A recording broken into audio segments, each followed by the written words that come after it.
तो hello guys, welcome back to my channel. मी आज तुम्हाला दाखवणार ह्या ट्रायपॉडची अनबॉक्सिंग. तुम्हाला ही व्हिडिओ आवडेल, ह्या व्हिडिओला नक्कीच लाईक करा. चला व्हिडिओला पटकन सुरू करू. तुम्ही बघू शकता ही आहे फ्लिपकार्टची पॅकेजिंग. तर आपण ह्याला अनबॉक्स करू. त्यात तुम्ही बघू शकता आपण ह्याला केलेलं आहे. तर आपण आता ह्याला खोलूया. तर तुम्ही बघू शकता आपल्याला परत एकदा ही बॅग भेटते आणि ही जी बॅग खूप मस्त क्वालिटी आहे. तर आपण ह्याला आता काढूया. तर तुम्ही बघू शकता ट्रायपॉड जो आहे आपला.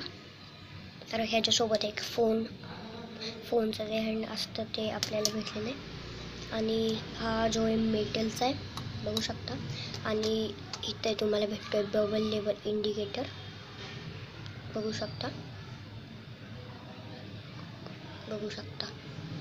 तर आपण आता ह्याची जी हाईट आहे ती आपण वाढू. तर तुम्ही बघू शकता हा जो ट्रायपॉड आहे मी ह्याला फुल हाईटवर ठेवलेला आहे तुम्ही बघू शकता. आणि तुम्ही ह्याच्यावर जे DSLR माउंट करू शकता. हे जे खूप जड आहे म्हणजे ह्याचा वेट पण कमी आहे, पण तुम्ही ह्याच्यावर ना DSLR माउंट करू शकता बघू शकता ट्रायपॉडला. तर तुम्हाला ही व्हिडिओ आवडली असेल तर आमच्या चॅनलला लाईक करा, सबस्क्राईब करा, बेल आयकॉन वाजवायला विसरू नका आणि शेअर करा. Bye bye.